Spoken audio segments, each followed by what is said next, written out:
बिस्मिल्लाहिर्रहमानिर्रहीम। अस्सलाम वालेकुम नाज़रीन, मैं हूँ आसमा शराजी। प्रोग्राम है फैसला आपका। इस लम्हे जो चीज़ें आपके सामने आ चुकी हैं, जो सूरत हाल पाकिस्तान की आपके सामने आई है, वो आपसे छुपी हुई नहीं है और ना ही उसके ऊपर इससे ज़्यादा और बात हो सकती है कि ये क्यों हुआ। बहरहाल जो हुआ है इसके ऊपर हम बात करेंगे। जुल्फ़िकार मिर्ज़ा साहब की प्रेस कॉन्फ्रेंस, उससे पहले कराची के हालात और प्रेस कॉन्फ्रेंस में उनका जज्बाती अंदाज़, कुरान पाक सर पे रख के उन्होंने जिस तरह से बातें की हैं। पाकिस्तान के अवाम इस वक्त शशो पंच में है। उनके अंदर एक बेचैनी है, इस्तराब है और समझ नहीं आ रहा कि क्या करें, यकीन करें नहीं करें, और ऐसा हुआ है तो क्यों हुआ है, और खुदा न खास्ता अगर पाकिस्तान तोड़ने की बातें हो रही थी तो क्यों हो रही थी, और अब इसके बाद क्या होगा। ये वो सारे सवालात हैं जो कि इस प्रेस कॉन्फ्रेंस के बाद हर ड्राइंग रूम में हो रहे हैं, टेलीफोन कॉल्स पे हो रहे हैं, SMS के ऊपर हो रहे हैं, और ये सारे वो चीज़ें हैं जो कि पाकिस्तान की आवाम जानना चाहती है कि इसके पीछे पसे पर्दा इसके मुहर्रकात क्या हैं और इसके बाद क्या होने जा रहा है। जुल्फ़िकार मिर्ज़ा साहब ने बोला, अचानक बोला या सोच समझ के बोला। जुल्फ़िकार मिर्ज़ा साहब ने ज़ाती हैसियत में बोला या उनके पीछे पार्टी खड़ी है, गो के पार्टी ने उनका इस्तीफ़ा मंजूर कर लिया है।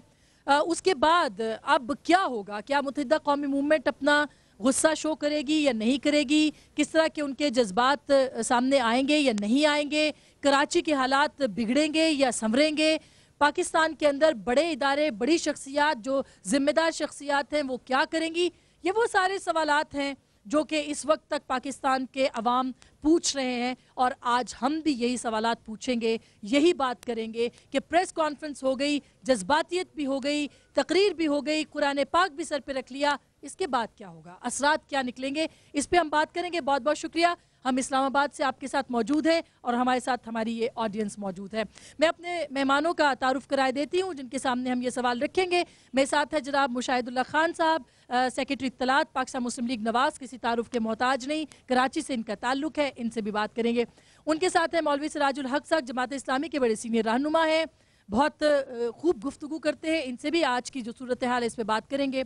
हमारे तीसरे मेहमान अवैस तौहीद साहब, जो कि एक सीनियर तज्जिया निगार हैं, सीनियर सहाफ़ी हैं, कराची से ही इनका ताल्लुक है और कराची की जो सारी सूरत हाल है इस पर इन्होंने बहुत अहम रिपोर्टिंग भी की है, इनसे भी हम बात करेंगे। हमारे साथ मौजूद रहेंगी टेलीफोन लाइन पर पाकिस्तान पीपल्स पार्टी की बहुत खूब बोलने वाली, बहुत अच्छी, हमारी बहुत मोहतरम संजीदा खातून है शाजिया मरी साहिबा, हमारे साथ टेलीफोन लाइन पे रहेंगी, उनसे बात करेंगे। और बाकी जो हमारे साथ शाहिद सैयद साहब को भी हम कोशिश करेंगे बात करें, और पाकिस्तान की आवाम से भी कि पाकिस्तान की आवाम में जो इज़्तिराब फैला है उसका तदारुक कौन करेगा, और हम क्या सारा दिन सारा वक्त मोजज़ों और सानेहों के मुंतज़िर रहेंगे, और क्या हम सिर्फ सवाल ढूंढते रहेंगे, जवाब कोई नहीं देगा। यही सवाल मैं लेके जाती हूँ सबसे पहले मुशाहिदुल्लाह खान साहब के पास। मुशाहिदुल्लाह खान साहब, ये क्या हमारी कौम का अलमिया नहीं है कि आज इस सूरत हाल में हम खड़े हैं, किसी को कुछ पता नहीं इस मुल्क में क्या हो रहा है, प्रेस कॉन्फ्रेंस हो गई, तबसरे शुरू हो गए, तज्जिए शुरू हो गए, इसके बाद क्या होगा? जी बिस्मिल्लाहिर्रहमानिर्रहीम।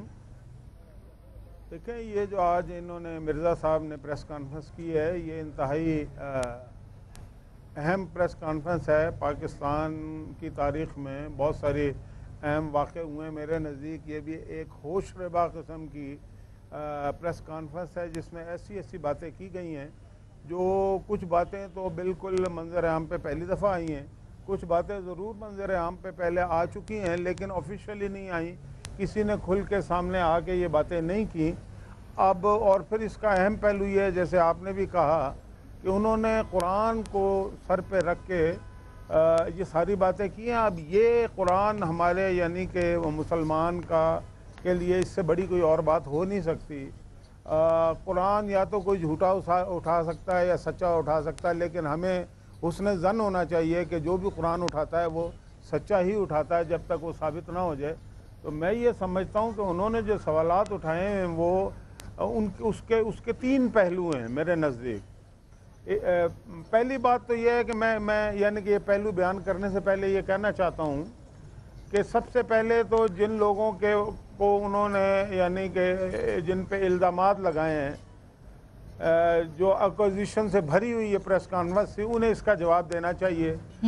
उसमें जवाब एक तो MKM को अपना देना चाहिए ऑफिशियली, ताकि लोग इस नतीजे पे पहुँचे कि कौन सही कह रहा है कौन गलत कह रहा है। दूसरा, हुकूमत को भी अपनी जो है वो पोजीशन बहाल करनी पड़ेगी। रहमान मलिक साहब ने तो कहा कि वो मेरे भाई हैं, गुस्से में बोल दिया, अगर भाई सीरियस ना लें।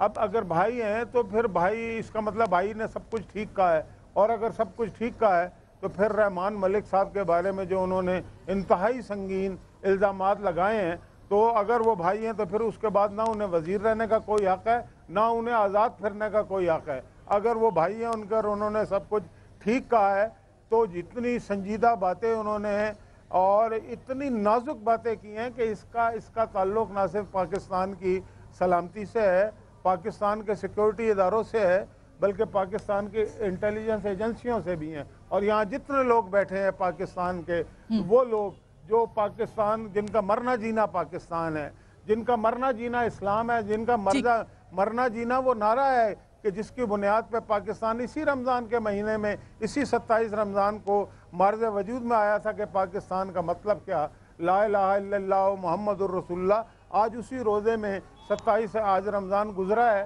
तो आज सब लोगों के जहनों में ये सवालात हैं और इन सवालात का जवाब फिलफौर देना पड़ेगा। देखें, हम अपोजिशन है, हमने ये आज फैसला कर लिया है कि कल हम कौमी असम्बली का इजलास जो है वो रिक्वेस्ट कर रहे हैं, इसलिए कि हम ये समझते हैं कि इतनी अहम बातें जो हैं वो इंडिविजुअली नहीं आनी चाहिए। तो हम पहले भी ये कहते रहे, मियाँ नवाज शरीफ साहब ने ये कहा था कि जितनी कराची की इंटेलिजेंस रिपोर्ट्स हैं वो सारी पार्लियामेंट में आनी चाहिए, लेकिन अभी तक हुकूमत ने तो उस पर ज़्यादा वो नहीं दिया था। लेकिन अब चूंकि उनके अब आपने कहा है कि आप दरखास्त बुला करके रिक्वेस्ट करके एक इजलास बुला रहे हैं कौमी असेंबली का, पानी का पानी हो, बिल्कुल कंफ्यूज हैं। बिल्कुल। मैं वैसे अब आपके पास आने से पहले मैं शाजिया से एक बात जरूर पूछना चाहती हूँ। शाजिया, जिस तरह की सूरत हाल आपके यहाँ बनी है आपकी पार्टी के लिए, क्या मुशाहिदुल्लाह खान साहब का कहना है, क्या ये वाकई आपकी पार्टी के लिए भी एक नुकसान नहीं है, और क्या आपकी पार्टी के ऊपर भी अदम एतमाद नहीं है जुल्फ़िकार मिर्ज़ा साहब का? ये कैसी सूरत हाल है और आपकी पार्टी का रिएक्शन क्या हो सकता है? देखिए अस्मा, जिस तरह से आपने आगाज़ किया और मेरा ख्याल है कि आज के प्रोग्राम का खुसूसी फोकस जो है वो डॉक्टर जुल्फ़िकार मिर्ज़ा की प्रेस कॉन्फ्रेंस है। यकीनन डॉक्टर जुल्फ़िकार मिर्ज़ा की प्रेस कॉन्फ्रेंस ने हमें भी चौंका दिया है, और इसमें तो कोई शक नहीं है कि मिर्ज़ा साहब इस तरह की बात करते आए हैं, चाहे वो असेंबली के फ्लोर पर हो या फिर किसी स्पेशल कैबिनेट मीटिंग में हो। लेकिन देखना यह है कि मिर्ज़ा साहब जिस तरीके से बात कर रहे हैं, हम ये भी समझ सकते हैं कि maybe he was compelled to talk like this. ये तो कोई नहीं देखता कि बैकग्राउंड सिचुएशन का क्या है। मिसाल, जब 13 जुलाई को मिर्ज़ा साहब ने एक स्टेटमेंट दी जिस पर एक बड़ा रिएक्शन हुआ, मैंने मुख्तलिफ प्रोग्राम्स में यही कहा कि देखिए, स्टेटमेंट का रिएक्शन एक स्टेटमेंट तो हो सकता है, लेकिन स्टेटमेंट का रिएक्शन जो है वो वायलेंस नहीं हो सकता, और उस वायलेंस में 15 से 16 जाने नहीं जा सकती। तो हमें देखना पड़ेगा कि क्या रिएक्शंस आते हैं किसी भी सिचुएशन में। और 10 जुलाई की एक प्रेस कॉन्फ्रेंस थी मुत्तहिदा कौमी मूवमेंट की जानिब से, जिसमें सिर्फ और सिर्फ टारगेट जुल्फ़िकार मिर्ज़ा थे। तो देखिए, यहाँ पर कुछ शायद उनके साथ भी हो रही थी। मैं जस्टिफाई नहीं कर रही आज की प्रेस कॉन्फ्रेंस, क्योंकि उसमें कई ऐसी बातें हैं जिनको अभी उन्होंने खुद ही वाज़े करना है। बातें तो उन्होंने की हैं, इल्जामात भी उन्होंने लगाए हैं। मिसाल एक, लेकिन क्या ये अच्छा होता कि वो पार्टी का फोरम इस्तेमाल करते? शाजिया कर रहे हैं अभी भी टेलीविजन पर।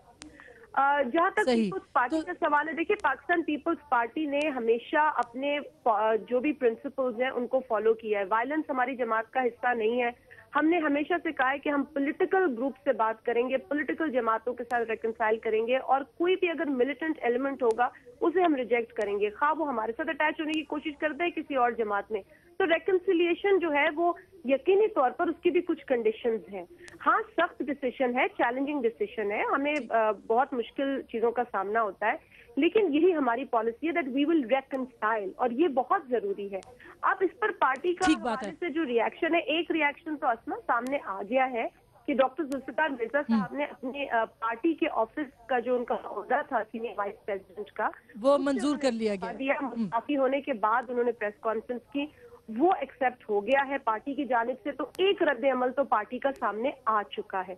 अब उस पर दीगर जो इतनी सारी बातें, एक सवाल शाजिया मैं पूछना चाहूंगी क्विकली, मैं अपने नेक्स्ट मेहमान के पास जाने से पहले, कि ये जो इस्तीफा दिया गया और मंजूर हुआ, क्या ये वाज़ेह करता है कि सिंध चैप्टर जो है पाकिस्तान पीपल्स पार्टी का, वो मरकजी रहनुमा से या मरकजी जो पार्टी है उससे बिल्कुल अलग खड़ा है? Is it true?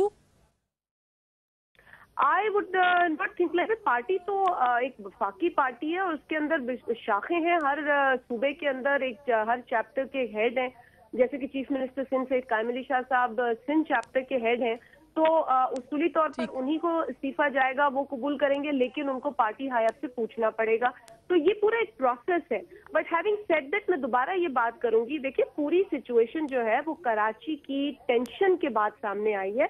कराची में जो इतने दिनों से, इतने महीनों से जो सिचुएशन थी, बल्कि ये तो अब कई बरसों से हालात इस तरह के हो गए हैं, लेकिन जो एक इंटेंस सिचुएशन हो गई थी और जिसकी वजह से हम देख रहे थे कि रहमान मलिक साहब वक्तन से वक्तन, इसका मतलब है कि वो मजबूर हुए, वो ही वाज कंपेल्ड, जैसे कि आपने कहा। लोग भी बात करते थे कि हालात कब ठीक होंगे, हमें यहाँ लोगों के आने से ज्यादा हालात के ठीक होने से गरज है।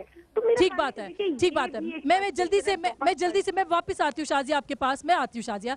अवैस साहब, इसका पस मंजर क्या हो सकता है? शाजिया का कहना है कि वो कंपेल्ड थे, वो मजबूर थे कि वो इस तरह की स्टेटमेंट देते, और माजी में भी इस तरह की उन्होंने बयानात दिए हैं। इसको संजीदा लेना चाहिए या नहीं लेना चाहिए, ये भी वो, लेकिन कुरान पाक भी बीच में आ गया है, अवाम बहुत जज्बाती है इस बात के ऊपर, सूरत हाल बहुत ख़राब है। बस मंजर इसका क्या हो सकता है कि जुल्फ़िकार मिर्ज़ा साहब जो हैं वो मजबूर हो गए और उन्होंने आके प्रेस कॉन्फ्रेंस कर दी? असमा, इसके कई पहलू हैं, लेकिन जिस तरह आप जानती हैं कि जो खुरेजी का बाज़ार गर्म था और जो लाशों का अंबार लगा हुआ था पाकिस्तान की शहर कराची में, जिसमें 3.5 साल तीनों रूलिंग कोalition रहे हैं, Awami national party, Pakistan peoples party और मुत्तहिदा कौमी मूवमेंट, तो तीनों को बरी-ज़म्मा तो नहीं किया जा सकता पिछले 2 माह की जो खुरेजी की नई लहर है। और आज जो हमने जुल्फ़िकार मिर्ज़ा की प्रेस कॉन्फ्रेंस में जो एक आउटबर्स्ट देखा, वो मेरे ख्याल में जो आतिशफ़िशा जो उबल रहा था, आज उसका वो आतिशफ़िशा फट गया, और उसका लावा मेरे ख्याल में मुस्तक़बिल करीब और मुस्तक़बिल बईद दोनों के अंदर दूर रस उसके असरात मुरतब होंगे। जहाँ तक शाजिया मरी साहिबा का कहना है कि ख़ुद जुल्फ़िकार मिर्ज़ा उसके ज़िम्मेदार हैं और उसकी क्लैरिफिकेशन करेंगे, I personally don't think so. I think कि टाइमिंग इज़ वेरी इंपॉर्टेंट। आज लियारी के अंदर जो है सर्च ऑपरेशन जारी था, और ये आउटबर्स्ट जो है उससे भी बहुत सारे लिंक कर रहे हैं, क्योंकि अगर आपने देखा हो प्रेस कॉन्फ्रेंस में उनके साथ जो लियारी चैप्टर के ज़फ़र बलोच उनके साथ बैठे हुए थे, तो एक तो उससे लिंक कर रहे हैं। दूसरा ये कि उन्होंने कई दफ़ा अपनी प्रेस कॉन्फ्रेंस में नाम लिया उन मुबैना मिलिटेंट्स का जो लियारी के अंदर सरगर्म है, जिसमें बाबा लाडला और so on and so forth. तो मेरे ख्याल में उन्होंने उसको बरी-ज़म्मा करार दिया। अब इस वक्त मौजूदा सूरत हाल में पाकिस्तान पीपल्स पार्टी को भी जवाब दे होना होगा, क्योंकि सीरियस एलिगेशन लगाए हैं रहमान मलिक के कैरेक्टर और उनके रोल पर। खुद वजीर दाखिला है, वो वफाकी वजीर दाखिला है, और पाकिस्तान तोड़ने के हवाले से उन्होंने बात की है, बड़ी सीरियस बात है। शाजिया, इस पे भी मैं आपसे बात करूंगी, लेकिन सिराजुल हक साहब, आप कैसे देखते हैं इस पूरी सूरत हाल को, जो अवैस साहब ने कहा कि ये बड़ी अस्मा जी मैं तो अवैस साहब की बात पे कमेंट करूं कि मैंने हरगिज ये नहीं कहा कि जुल्फ़िकार मिर्ज़ा साहब क्लैरिफाई करेंगे। मैंने कहा रहमान मलिक साहब अपने ऊपर लगाए गए इल्जामात की क्लैरिफिकेशन दे रहे हैं, और जहां तक सवाल पैदा होता है दीगर बातों का जो मिर्ज़ा साहब ने की है उसकी वजाहत, वो कह रहे हैं एविडेंस उनके पास है, वो तमाम चीजें मौजूद है जिससे कि वो प्रूव कर सकते हैं इन चीजों को। तो मेरा ख्याल है कि वो चीजें जब तक उसकी तस्दीक ना हो जाए, देख ना लिया जाए, हम कोई हतमी फैसला नहीं कर सकते। पार्टी के हवाले से जहां तक एक चीज सामने आई है कि उनका इस्तीफा मंजूर हुआ है, पार्टी अपना तो ये एक बहुत बड़ा मैसेज है, इस्तीफा मंजूर किया जाना एक मैसेज आपके सामने आया है। पार्टी अपना एक्शन जरूर लेगी। हमने इंडिविजुअल की स्टेटमेंट को इस वक्त देखा है, पार्टी उस पर क्या स्टैंड लेती है वो हमने अभी मुकम्मल तौर पर वो हमारा देखना बाकी है।